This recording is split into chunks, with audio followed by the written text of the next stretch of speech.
And then you don't mention Ndidi. Onyinye Ndidi absent. Ogenekaro Etebo absent. Iwobi absent. Alex Iwobi. Trust Ekong. You understand? Even wrote to Eke no day. But can we stop making excuses for Iheanacho? You know what I'm saying? So is it today? No, but this is just fact. No, I know. But is it today that the list was released that Cape Verde is in red list? Is it today that the draws was? Walele, where you dey? Walele.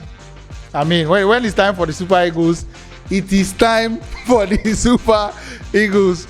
Welcome once again to Box 18 of Football Fans Tribe, and today we are doing the review of the Nigeria versus who do we play on Friday? Sir?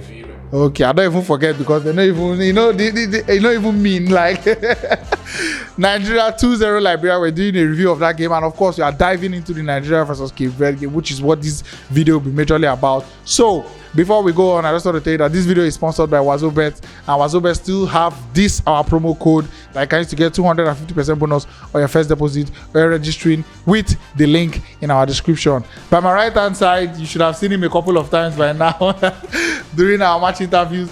Olu Bakare debut on Box 18. Alpha, welcome. We are supposed to play a drum roll, something like dun dun dun dun dun dun bish bish bash. Yeah, no need for all that.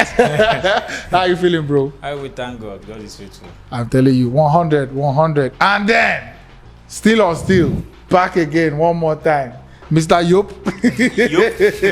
Yup. Kurotams in the building. Yup.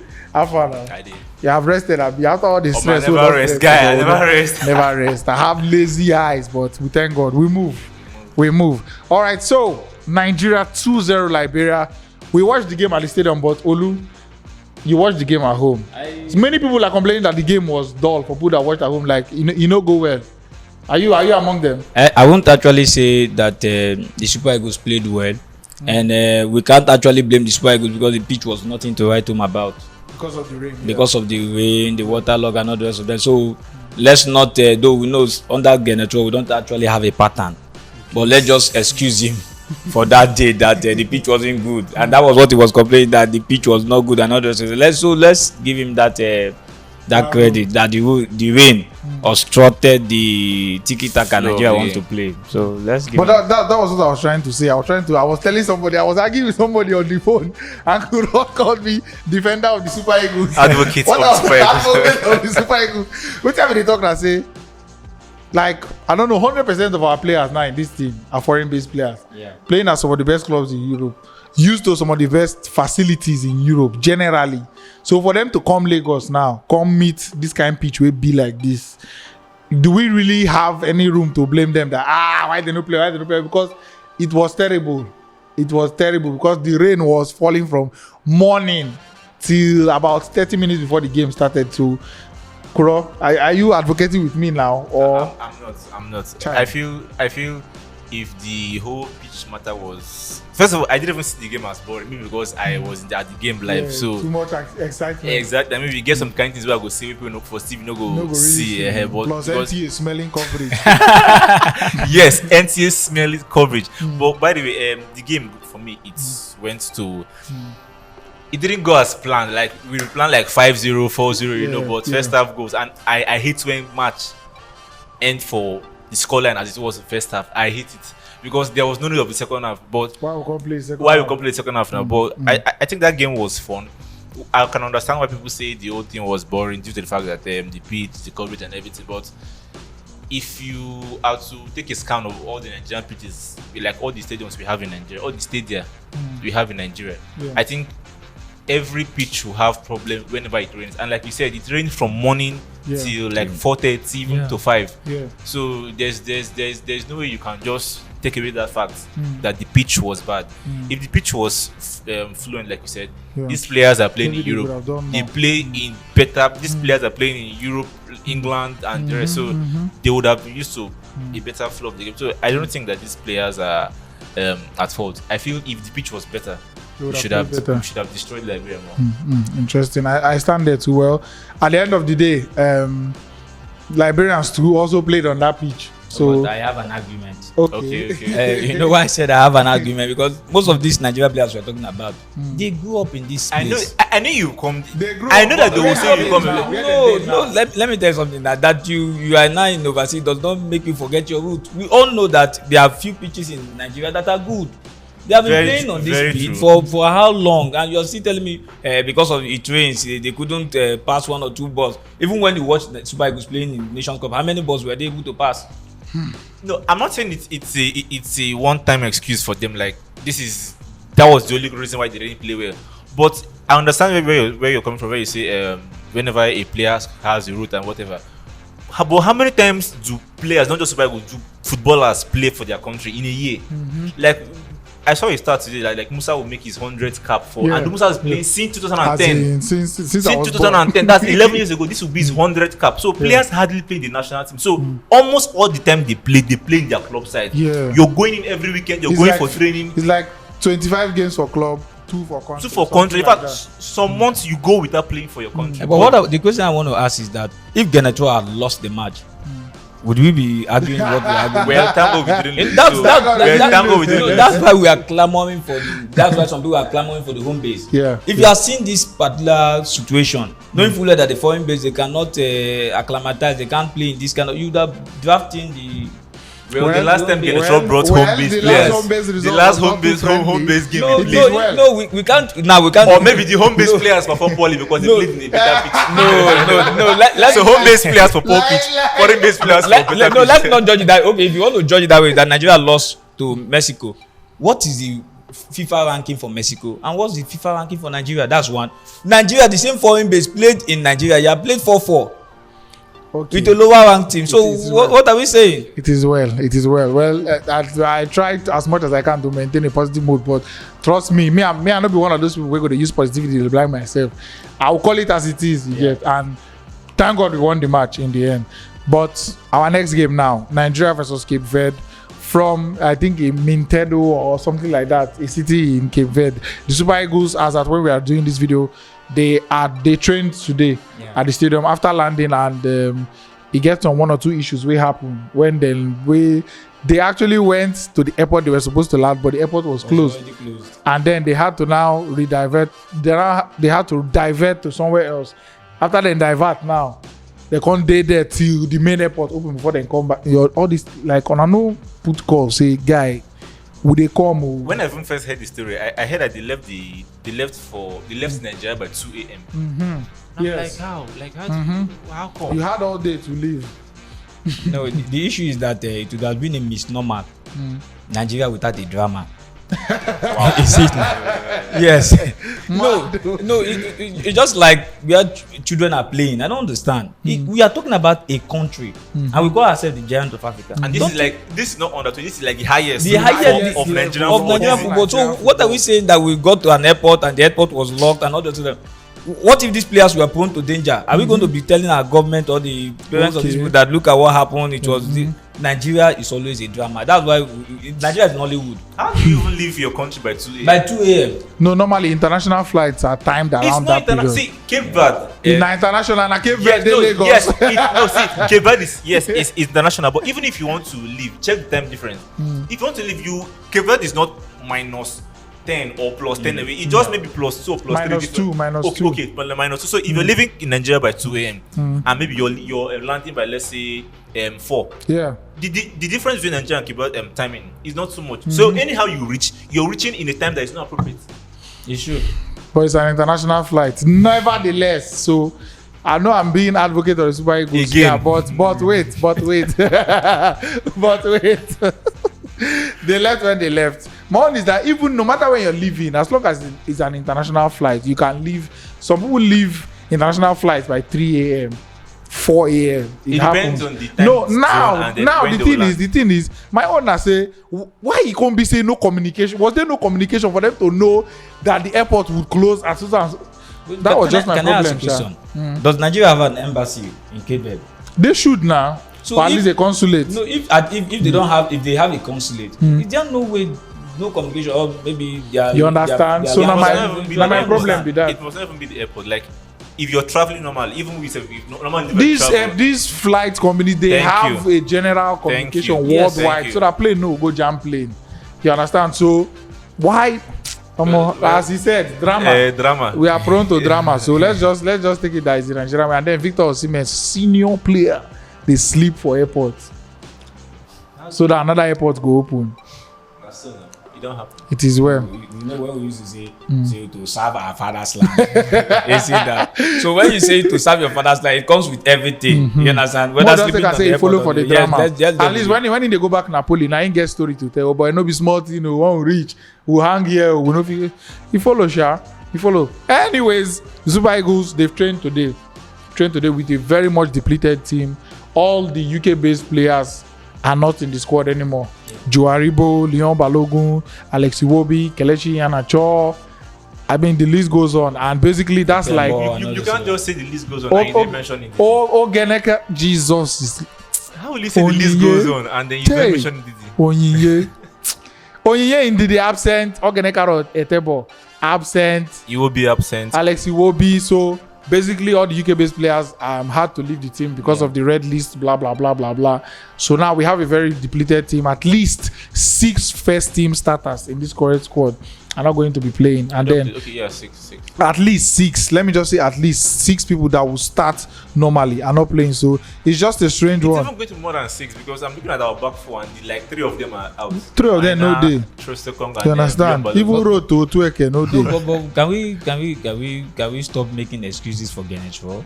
You know what I'm saying? So is it today? No, but this is just fact. No, I know. But is it today that the list was released that Cape Verde is in red list? Is it today that the draws was made? So he should make his call up with these things in mind. I'm not sure he made an excuse about. No, he didn't. No, he has been making excuses press conference, but he wants them to make excuse. Everybody's complaining. It's not just getting wrong. Every coach will say so because if you're having like 60 to 70% of your main players out, if you're giving a press conference, even if you're not putting it as a complaint, you have to set it out. Yes, so that you don't go hear Cape Verde complain of. Are we playing Brazil? No, this is my point. Even if Brazil is playing with all due respect Cape Verde, and then they have the likes of Neymar and everybody out, like 6 to 7 of them, they will tell you so that just in case anything happens, you should know that our main players are not around. Okay, can I ask a question? Okay. What if these players had injuries? 7 of them will not have it. Possible. But how many players have issues in Arsenal? In the space of 4 days, there is no way 7 players will be injured. Possible. Let's say it happens, and then there are other UK-based players. Shemi Ajayi did not come. Yes, so he's still UK-based. So, like, say incoming for no 50 play. Thank you. You understand? So maybe room for the team for those kind of players. But anyways, we are here now. So basically, the team is Francis Uzoho, Daniel Akweyi, Maduka Okoye, and we'll just run through the list. We'll show you a representation of it. But definitely, all our UK players are out. Even with or without this UK-based players, we have a very good team. You have a good team. If I'm to pick an 11, I would go with, of course, Matt Okoye in goal. Yeah. Then my right back, like I said the last time, we have 4 right backs in this team. So and any of them can play anywhere at least. We have Tyron Iwobi. Tyron Iwobi play as my right back. Chidozie Awazim and Kenneth Omero. Why not? No Ozawafo, maybe, possibly. Okay. Or see what I would do. Ozawafo that played 6 minutes for how many seasons? My brother. Or see, I would take Kenneth Omero and either Omero has to start that match. No, of course he will start, and then Ozawafo. I'll go with Ozawafo because we are playing Cape Verde. Okay. Left back, I'll still go with Jamie Collins. Okay. What happened to Zaidu Sanusi? He's in the team, so possibly he can play. No, but can I ask you why you going for Uzowa for? What for? Are we playing the Minos?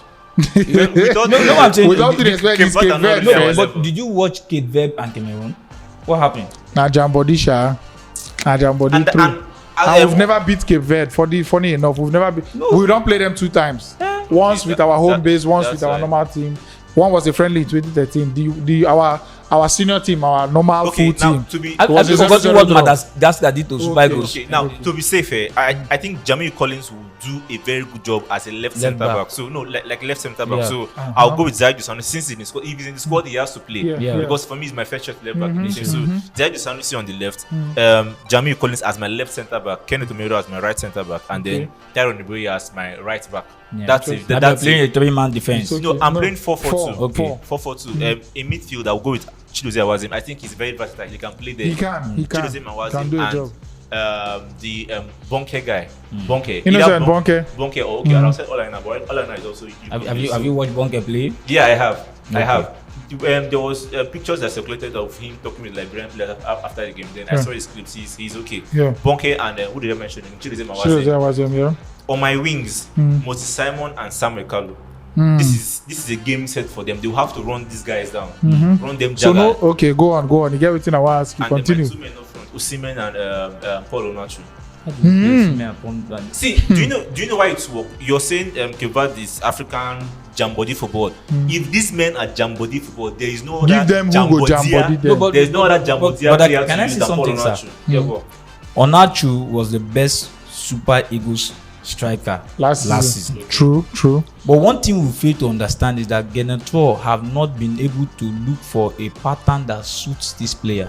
Maybe this one will. No, see, Genetro is a 4-2-3-1 guy. In fact, that is Nigerian's formation now. I'm smelling Henry Onyekuru in Genetro's team. I would have used It go happen. yes. It will Henry happen. Onyekuru, yeah. Instead of me playing Maybe Onyekuru and Samuel Kalu, or Onyekuru and Moses Simon. Then Osimhen start on a true bench. Then that other person. after you used Murphy with Osimhen. Murphy and Osimhen, two different types of attacker, because normally anytime we forward to the work is a big and a small. Big and So small, two right? having big and big may be too stiff. Yes. Na your team, but to me, Well, I just dey try give No, ideas have of you wetin watched happen. Kevin Murphy? That's a good point. Have you watched instead Murphy? of no, if I want to use big 14 and small, goals in the league for Lorient Yes. last season. I will have to go with Osimhen and Henry Onyekuru. I like the Henry Onyekuru. He's a very Yes, flexible he and get smooth that guy, flair. yeah. So I will just use Henry Onyekuru. Maybe during the game he can be dropping to 10. I feel Henry Onyekuru can play either of the front three. He And then they play can be anywhere. moving. You Thank know, Samuel very Kalu much. can Yeah, come move into here. 10, he goes to the wing. Exactly. They So- just have to share the job, because I don't think any of them can be solely giving that task. Okay, And play with all 10. due respect, we're not playing a very big team where everybody has to be sharp and Over on point. sharp. See, if you just do your job and based on how good you are, we can overcome Cape Verde. And anyway, so I don't know. We don't try to compose starting 11. It will be very difficult for General to do so as well. But anyhow, But it might shock you that Genero might not play any of these ones we're Okay. talking about. You understand? He's the coach. So. he's the coach. He has the final say. So if you have any idea of his starting 11, you play with the players that are available, please just drop a comment. Tell us that, okay, well, I'll start this person, I'll start this person, I'll start this person. So finally, the last thing we'll do now, scoreline prediction. I see Nigeria losing. Scoreline. 2-1. Hey! That's a very bold one. That's very bold. Wahala never too much. Man, What do you think? it's going to be tough, no doubt. It's going to be tough. We might just narrowly win 2-1. 2-1 or 1-0. 2-1 loss, 2-1 win. Yeah, 2-1 win for me. I don't think Olubakari, the no matter how pessimist. no matter how depleted our squad, we cannot. We are good enough. No. The worst that will happen is a draw. No, let's say something now. Okay. I know Genetro is a tactician when it comes to qualifying the team. Yeah, Even if we don't have a pattern. yeah. Very good. But have you taken time when I found out that Nigeria was grouped in the same group with Egypt. Cape Verde? Okay, good. I I had to thought we were take taking time the to Nations go Cup. and watch Cape Verde. They play football. They're even more dangerous than Madagascar. Madagascar used Nigeria to make a name. Look, We had already see, qualified though. Sorry to so say, that one day. I'm sorry to say, We've been already qualified. By the way, congratulations ahead for Ahmed Musa on 100 caps. We shall see. I know the pessimist are the normal man, because I won't say 2-1 is an optimist scoreline to predict. It's a game that we should win, no matter how bad this team they look right now. We have enough to beat Cape Verde and beat them. Did I put it normally. in your mind that we are going to lose 2-1? Yes. What did he say? He said we'll win 2-1. So narrow win. You're So saying me, it that I'm- we are on the same. Yes, You're on the same page. But me, I'm going for a neat win. We will still keep another clean sheet. Write it down somewhere. Just it down. Just things down. Okay. And on that note, thanks for watching, guys. This has been Box 18 on Football Fans Tribe, the Nigeria versus Cape Verde preview, and of course the review of Nigeria versus Liberia a couple of days ago. And thanks for watching. To my right hand side, Olubakari, you should know him by now, very pessimistic Arsenal fan. And then to my left, Kurotams, once again, you can follow him on Instagram and everywhere at Kurotams. Thanks for watching. This is Football Fan Tribe. My name is Stokes, and this was Box 18.